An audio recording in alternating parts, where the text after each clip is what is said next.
এই সেতুটি দীর্ঘদিন স্থবির অবস্থায় ছিল, কোনো অগ্রগতি নাই, বাস্তবায়নের কোনো চেষ্টা নাই, বাট জনদুর্ভোগ সৃষ্টি করছে। মেম্বার অফ পার্লামেন্টদের দাবি আছে, আপনাদেরও প্রত্যাশা রয়েছে। এই সব কিছু সমন্বয় করবার দায়িত্ব সরকারের আছে, সত্য, কিন্তু এই দায়িত্বটা আরো বেগ পেয়েছে আবিরা যখন ৭১ টিভিতে একটা সাক্ষাৎকারে বলছে, এই তার ভাষায়, আমি জানি না, তার ভাষা হচ্ছে বগা সেতু আমি চাই এই এলাকার মানুষের জন্য, এইভাবে সে বলেছে। প্রাইম মিনিস্টার এই ভিডিওটি দেখেছেন, আমাকে সেন্ড করেছেন, দ্রুত করণীয় নির্ধারণ করতে বলেছেন। সেটি বলছি আমি আরো ২০ দিন আগের কথা। আমি এই ২০ দিনের মতো অনবরত কাজ করেছি সড়ক ও জনপথ এবং সেতু বিভাগের যারা আছেন, চিফ ইঞ্জিনিয়ার এখানে আছেন, এবং এই বরিশাল বিভাগের যিনি প্রধান আছেন, এডিশনাল চিফ ইঞ্জিনিয়ার, সবাই মিলে আমরা কাজ করেছি। কাজ করেন একটা উদ্যোগ অনেক আগে ছিল, যেটা স্থবির ছিল, ফাংশন করছিল না। চায়না বাংলাদেশ একটা ফ্রেন্ডশিপ সেতু এখানে প্রতিষ্ঠা করবার জন্য যা যা করণীয়, সেই যোগাযোগটা আমরা বেগবান করি, এবং এই ১৫-২০ দিনের মধ্যে একটা জায়গায় আমরা আসতে সক্ষম হয়েছি যে এই সেতুটি বাস্তবায়ন করবার ক্ষেত্রে এখন শুধুমাত্র ডিটেল ডিজাইন অর্থাৎ বিস্তৃত নকশা চূড়ান্ত পর্যায়ে চায়না করে ফেলেছে। আমাদের জায়গা থেকে যে সমস্ত করণীয় আছে, ল্যান্ড অ্যাকুইজিশন, প্রাক প্রস্তুতি, অ্যালাইন তো আগেই ঠিক করা আছে, এই সমস্ত জায়গায় আমরা কাজ করে আমরাও অর্থনৈতিক সম্পর্ক বিভাগের কনসার্ন যেটা ছিল সেই কনসার্নের সাথে একত্রতা প্রকাশ করেছি। এখন শুধুমাত্র আপনার যেটাকে বলা হয় ইমপ্লিমেন্টেশন অ্যাগ্রিমেন্টটা দরকার। ইমপ্লিমেন্টেশন অ্যাগ্রিমেন্টও আমি আশা করছি আগামী মাসের মাঝামাঝি দিকে আমরা চায়নার সাথে করে ফেলব। আমরা ইমপ্লিমেন্টেশন অ্যাগ্রিমেন্টটা করার পরপরই চায়না ডিটেল ডিজাইন যেটা করেছে সেটা পাঠাবে। আমরা ডিটেল ডিজাইনটা একটু পরীক্ষা নিরীক্ষা করে সম্মতি জ্ঞাপনই করলে তখন ডিপিপি প্রকল্প শুরু হয়ে যাবে প্রণয়ন। ডিপিপি প্রণয়ন শুরু করতে খুব বেশি সময় আমাদের লাগবে না, কারণ আমাদের ফান্ডিংটা চায়নাই করছে, বিল্ড আপটা তারাই করছে, তারাই আমাদের সাথে সার্বক্ষণিকভাবে থাকছে, বাস্তবায়ন করছে। আমরা সুপারভিশন করব, অ্যাসিস্ট্যান্সগুলি প্রোভাইড করব। জাস্ট তার মানে আমি ধারণা করছি বড় ব্যত্যয় না হলে এই বছরের শেষ অথবা আগামী বছরের প্রথম দিকে আমরা এই সেতুর কাজ শুরু করে দিতে পারি। এটা মাননীয় প্রধানমন্ত্রীর উন্নয়ন যে প্রকল্প আছে তার অংশ। এই অঞ্চলের মানুষকে কানেক্টিভিটির মধ্যে আনার জন্য তাদের যে দুর্ভোগ আছে, প্রতিদিন ফেরির অপেক্ষায় থাকা, কোনো সময় ফেরি চললো না, প্রাকৃতিক দুর্যোগ, এই যে একটা প্রতিবন্ধকতা তৈরি করেছেন। নদী আশীর্বাদ, কোনো সন্দেহ নেই। আমি সেদিন এক অনুষ্ঠানে বলছিলাম আমাদের প্রায় ১৬,০০০ কিলোমিটার নৌপথ আছে, এটা গড গিফটেড, এটা হচ্ছে আল্লাহর আশীর্বাদ। বাট এইটাকে আমরা ম্যানেজ করে আমরা যদি ব্যবহার করতে জানি, নৌপথকে যদি সম্প্রসারিত করতে জানি, যেখানে আমাদের স্থলপথ এবং নৌপথ দুটিরই প্রয়োজন, নৌপথ অব্যাহত থাকবে, সেতু দিয়ে আমরা স্থলপথের কানেকশন করব, মাল্টি মডার্ন একটা কমিউনিকেশন সিস্টেম প্রতিষ্ঠিত হবে। এটাই হচ্ছে আধুনিক রাষ্ট্র, সমৃদ্ধ রাষ্ট্রের মূল আপনার লক্ষ্য। সেই লক্ষ্যে নির্বাচিত সরকার কাজ করছে। আমি আশা করছি যে এই সেতুটি আপনারা বাস্তবায়ন দেখতে চলেছেন। এবং আবিরাকে ধন্যবাদ।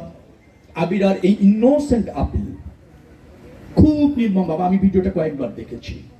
সে এত ছোট্ট একটা বাচ্চা যেভাবে একটা সেতুর ব্যাপারে সে কনসার্ন হয়েছে, আপনি দেখেন এই বাচ্চার খেলনা নিয়ে খেলার কথা, মানে আমাদের জেনারেশনটা কেমন হচ্ছে।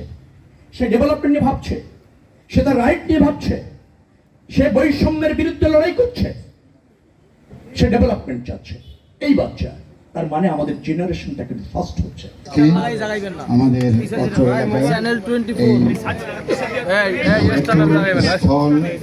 পরিদর্শন উপলক্ষে আয়োজিত এই অনুষ্ঠানের সম্মানিত সভাপতি উপস্থিত আছেন আমাদের রোড অ্যান্ড হাইওয়েজের মাননীয় মন্ত্রী জনাব শেখ রবিউল আলম সাহেব, উপস্থিত আছেন আমাদের এমপি মাসুদ সাহেব, উপস্থিত আছেন আমাদের ডিসি সাহেব, আমাদের এসপি সাহেব, আমাদের চিফ ইঞ্জিনিয়ার সাহেব, আমাদের সাংসু সরকার কুটি সাহেব, মাকসুদ আহমেদ বাইজুল মান্নান সাহেব, সিনিয়র অ্যাডভোকেট ওয়াহিদ সরওয়ার কালাম সাহেব এবং অ্যাডভোকেট মাওলানা নাজমুল সাহেব এবং ছোট্ট আবিরা, স্টেজে উপবিষ্ট নেতৃবৃন্দ, সামনে উপস্থিত ভাই বোনেরা এবং আমাদের প্রিন্ট এবং ইলেকট্রনিক মিডিয়ার সম্মানিত সদস্যবৃন্দ, আসসালামু আলাইকুম। আমরা কিন্তু কয়েকদিন আগে এখানে একত্রিত হয়েছিলাম আর একটা ব্রিজের উদ্বোধন উপলক্ষে, মনে আছে আপনাদের? আমাদের এই পটুখালী কিন্তু অনুন্নত এবং অবহেলিত, এটাই আমরা জানতাম। এবং 1976 সালে যখন শহীদ প্রেসিডেন্ট জিয়াউর রহমান উনি পটুখালীতে প্রথমবার আসলেন, পটুখালীর অবস্থা দেখে এবং শুনে এই অনুন্নত এলাকাকে উন্নত করার জন্য উনি এটাকে ওনার নিজের জেলা ডিক্লেয়ার করেছিলেন। যারা বয়স্ক তাদের নিশ্চয়ই মনে আছে আপনাদের? আচ্ছা, আমাদের উন্নয়ন যে গতিতেই হোক আসলে কিন্তু তখনই শুরু হয়েছিল। ম্যাডাম খালেদা জিয়া যখন আসলেন, আপনাদের মনে আছে ওনার 5 বছরে উনি বাংলাদেশের 64 জেলার সব জেলায় কিন্তু উনি পদধূলি দিতে পারেন নাই, কিন্তু আপনাদের এই পটুখালীতে উন্নয়নের জন্য উনি তিনবার এসেছিলেন 5 বছরে। এবং ম্যাডামের কথা শুনে আপনারা ক্লাব দেবেন, এটাই স্বাভাবিক, কিন্তু এত দুর্বল ক্লাব মনে হয় যেন রোজার দিন। হ্যাঁ, আচ্ছা, এই ম্যাডামের জন্যই তো হওয়ার হয়েছে এখানে 5 বছরে। আর একটু জোরে ক্লাব দেন না ম্যাডামের জন্য। সাবাস সাবাস সাবাস, থ্যাংক ইউ। আচ্ছা, ম্যাডামের কথা যখন বলছিলাম আমি আপনাকে বলি, এই এলাকার উন্নয়নের জন্য ম্যাডাম কিন্তু কখনো বাজেটে কার্পণ্য করেন নাই। আমাদের ফাইন্যান্স মিনিস্টার সাইফুর রহমান সাহেব একটু স্ট্রিক্ট ছিলেন, ওনাকে যখন রাজি করাতে পারতাম না তখন কিন্তু ম্যাডামের কাছে আমরা চলে যেতাম। পটুখালীর ব্যাপারে ম্যাডাম ওই 5 বছরে বাজেট দেওয়ার ব্যাপারে কোনো কার্পণ্য করেন নাই এবং সেটার আমি জীবিত সাক্ষী। ম্যাডাম হায়াত মতো আল্লাহর হাতে, ওনার সময় হয়েছে, উনি চলে গেছেন, আল্লাহ তাকে বেহেশত নসিব করুক। সুযোগ্য পিতামাতার সুযোগ্য সন্তান আমাদের প্রধানমন্ত্রী জনাব তারেক রহমান, ওনার সম্বন্ধে যা বলার আমাদের মন্ত্রী মহোদয় বলবেন। তবে আমি এটুকু বলি যে আমরা অনেকেই গর্ব করি যে আমরা 18 ঘন্টা কাজ করি, আমরা 24 ঘন্টার মধ্যে 18 ঘন্টা কাজ করি, কিন্তু জনাব তারেক রহমানের দিনও কিন্তু 24 ঘন্টায়, কিন্তু উনি কাজ 18 ঘন্টার বেশি করেন। এবং তার প্রমাণ গভীর রাত 3টা বা 4টার দিকে, যেটা মন্ত্রী মহোদয় নিজেই বলেছিলেন, ওনাকে উনি মাঝে মাঝে টেলিফোন করেন অ্যারাউন্ড দ্যাট টাইম, ওই যেটাকে ইংরেজিতে বলে লিটল উই আওয়ার। এবং উনি যেসব জিনিস বলতেন উনি একটা খুব দ্রুত উত্তর চাইতেন। এবং এই ব্রিজের ব্যাপারে ছোট্ট মুনিরা আবিরা যে চিঠিটা ওনাকে লিখেছেন, এই চিঠিটা কিন্তু আছে আমাদের কাছে। এটা একটা ইতিহাস হয়ে গেল আমাদের দেশের জন্য, জাতির জন্য, এটা কিন্তু একটা ইতিহাস হয়ে গেল।